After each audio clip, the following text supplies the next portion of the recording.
summary of hot trusts and estates topics from 2022 and early 2023. That's the subject of today's ACTEC Trust and Estates Talk. Welcome to ACTEC Trust and Estate Talk from the American College of Trust and Estate Counsel, a professional society of peer-elected trust and estate lawyers in the United States and around the globe. This series offers professionals best practice advice, insights, and commentary on subjects that affect our profession and clients. And now, our ACTEC Fellow host with today's topic. This is Doug Stanley, ACTEC Fellow from St. Louis, Missouri. ACTEC Fellows Andrea Chalmakas from Charlotte, North Carolina, and Bob Kirkland from Liberty, Missouri, will review recent cases, including tax case holdings, IRS rulings, and other developments impacting estate planners, and will highlight some of the items discussed at the Hot Topics session of the recent ACTEC 2023 annual meeting. A separate podcast will feature Dana Fitzsimons, wherein he will focus on recent developments affecting fiduciary administration and litigation. Welcome, Andrea and Bob. Thank you. We really appreciate the opportunity to share with our listeners some of the highlights that Bob and I covered as to recent developments from 2022 and the early part of 2023. I'll kick us off with some notes and highlights about the proposed regulations under Code Section 2053. Those proposed regulations cover a number of things, but I'm going to highlight two areas specifically. The first is that the new proposed regulations extend the present value computation requirements for non-contingent, non-recurring obligations of an estate. Under the current regulations, the present value computation is required for recurring non-contingent obligations. So this would extend those concepts and apply them to any non-contingent obligation of an estate to make a payment more than 3 years after the anniversary of the decedent's death. In those situations, the estate is required to compute the present value of that expense or claim and provide supporting computation of that calculation. The calculation involves using the applicable federal rate for the month in which the decedent died, using either the midterm rate for expenses or claims paid between the 3rd and 9-year anniversary of the decedent's death, and the long-term rate for payments of expenses or claims made after the 9th anniversary of that death. So that is, certainly a new wrinkle to the estate tax return preparation. So just be cognizant of that when these regulations go final, and that will be the effective date for using that present value computation. The other noteworthy aspect of the proposed 2053 regulations is the additional guidance provided in the regulations regarding the deductibility of interest incurred on a debt to pay estate taxes. What we all know is that interest incurred on a debt for the payment of estate taxes is deductible if there is a contractual loan arrangement, the interest and the loan are bona fide in nature, and then additionally, the regulations require that the loan terms are actually necessarily incurred in the administration of the estate and, emphasis added, essential to the proper settlement of the estate.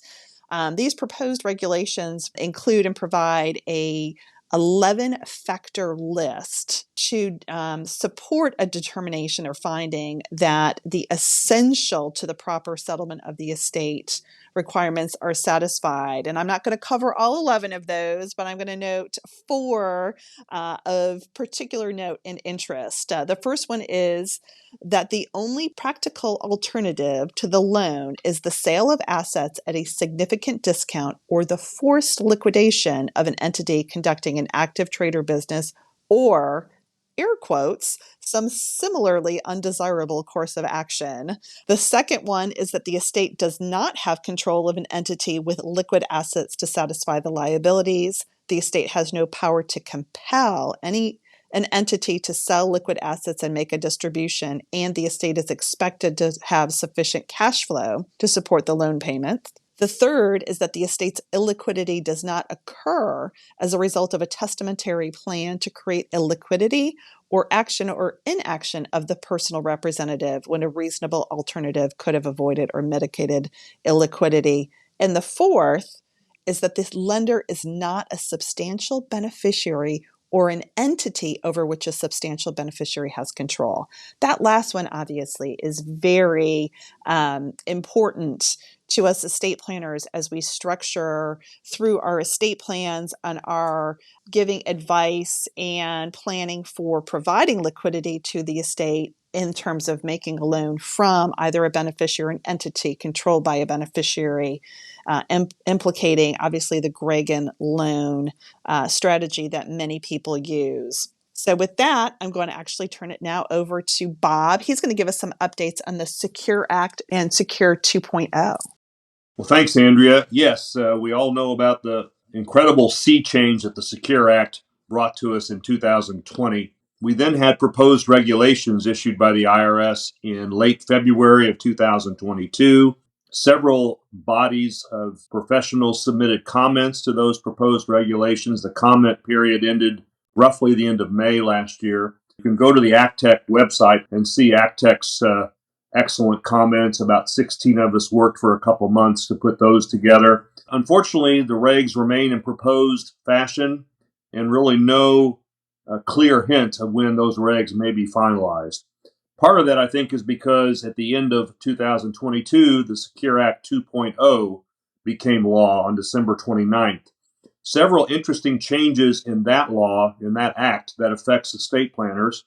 There's another increase of the required beginning date to age 72 for those who attain, to age 73 for those who attain 72 after 2022, and then again a bump up to age 75 for those who attain age 74 after 2032. Current law allows catch-up contributions for persons who are age 50 and older to retirement plans.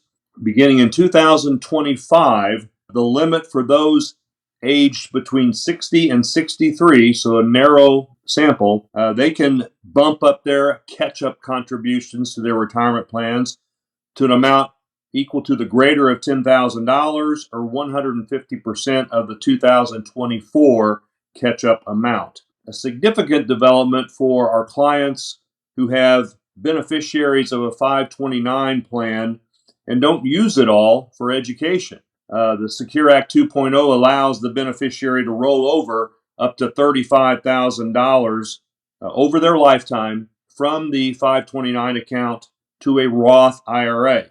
The rollover is subject to normal Roth IRA annual contribution limits, and the 529 account must have been in effect for more than 15 years. The penalty for failing to take RMDs is reduced from the draconian rate of 50%, which has been in place for a long time, to 25%. So that's a significant development. That penalty could be further reduced to 10% if the missed distribution is corrected in a timely manner. Query what a timely manner is, but I'm sure we'll know soon. Significant and positive changes to the charitable IRA rollover account were made in the Secure Act 2.0. Namely, the $100,000 annual limit is now going to be subject to cost of living adjustments, and a special provision that allows a one-time transfer from the IRA of up to $50,000 one time during life to either a charitable gift annuity or a charitable remainder trust. Now, practically, I'm not sure the CRT option is really valid or viable because not many people are going to pay a lawyer to prepare a CRT instrument for a $50,000 contribution. But the charitable gift annuity is a nice development because it doesn't take a lot of legal work. The charities offer those directly. So think about that for your clients. I think that's it for the highlights of what Secure Act 2.0 did. Definitely there are materials out there that fill in the nits and gnats on that. I'm now going to jump to another topic that we talked about recently in Hot Topics, and that is donor advised funds. And just briefly, kind of a note that For me, I love donor advised funds. I don't know why anyone would do a private foundation when you can do a donor advised fund. Our providers have become more and more sophisticated, can take a variety of types of gifts, but I think we need to have our head on a swivel as planners. And here are some stats that make me cautious now. Bloomberg reported recently that over $4 billion flowed from private foundations into donor advised funds since 2016. A study by the Council of Michigan Foundations found that the majority of DAF accounts paid out less than 5% of their assets in 2020. More than a third of the donor advised fund accounts paid out nothing to charity in 2020. Meanwhile, as of 2020, donor advised funds hold about 160 billion in assets. We know when something gets big or becomes quote unquote a hog, they're up for slaughter. And certainly there's a lot of noise around the need for regulation of donor advised funds. So let's keep our eyes on that. For that, I'm going to toss it back to Andrea for some more exciting news. Thanks, Bob. Let's stay on the topic of charities and charitable giving. Earlier in this year, in 2023, the IRS released Chief Counsel Advice 2023-3014, that's 3014, reversing the position of the IRS through publication of at least four prior PLRs, which previously had permitted the deduction in full for values transferred to a CRUT that provided for payment of the unit trust amount between the spouse and or charity. Now, if you kind of step back and think intuitively, if a CRUT is established, we know the remainder interest is going to charity. And if the unit trust interest is required to be paid either to the spouse or charity, intuitively you would think, gosh, clearly all of this is going to a spouse or charity. We should get a full deduction, right? Makes sense. The devil's always in the details, right? So in this CCA, the IRS reversed its position, really taking a methodical look through the requirements of the code and found that in this instance, the CRUT required that 25% of the unit trust amount be paid to the surviving, to the spouse, and that the balance could be paid in the trustee's discretion to either the spouse or the charity. The IRS in this CCA held that the 25% amount of the unit trust payment going to the spouse qualifies for the marital deduction, but that the 75% does not qualify for either the marital or the charitable deduction, noting specifically that the charity's interest in the unit trust payment is not a qualified fixed unit trust amount under the code and therefore is not eligible for a deduction under the split interest trust rules. Further, the 75% that could be paid to either the spouse or the charity also doesn't qualify under Code Section 2056 as an amount ascertainable and therefore is not eligible for the marital deduction under 2056. So again, the devil's in the details here. Strictly speaking, that 75% of the unit trust payment did not qualify under the code for either the marital or the charitable deduction. Just a good reminder here to take a look at any testamentary plans that you may have drafted that fund a CRUT that has this type of provision in it, which was drafted in reliance on the prior PLRs, that we now have the CCA that would deny that deduction for that 75% sprinkle amount of the unit trust payment. The next one I want to cover is one that I just think is fascinating because I think that as estate planners, we always, try to do the right thing for our clients, closely look at strategies, but also recognize that there are a lot of people out there who are promoting transactions that may not pass muster. And this is really one in which that occurred. And both the IRS and the Department of Justice got wind of it. So it starts off with a case which is referred to as US v. Eickhoff, Eickhoff,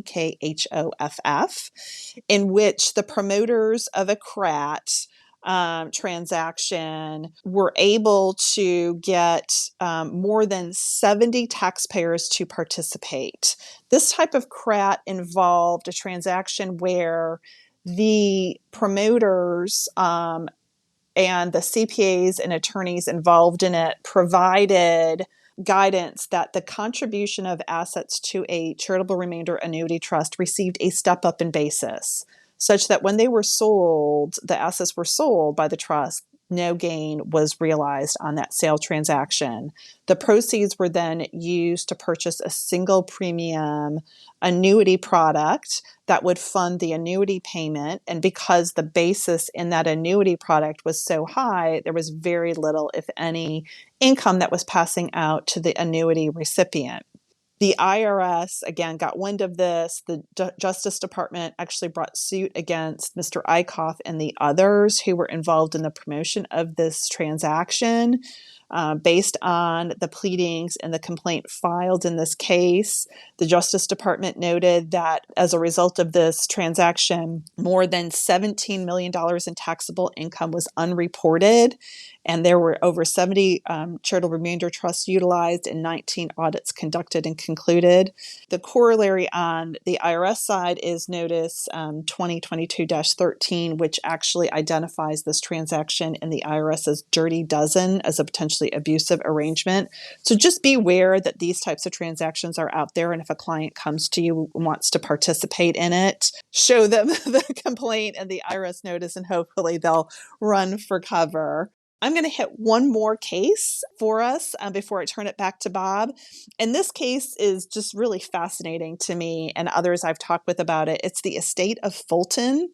This case, the background of it is that the decedent and his wife were married and divorced way back in the day, 1977. At that time, they were younger. They had some young kids, and they agreed in their divorce settlement that each of them, the decedent and his wife, would leave at least 2/3 of their respective estates to the children of their marriage. The wife died a few years ago, and her estate plan complied with the provisions of their divorce settlement agreement.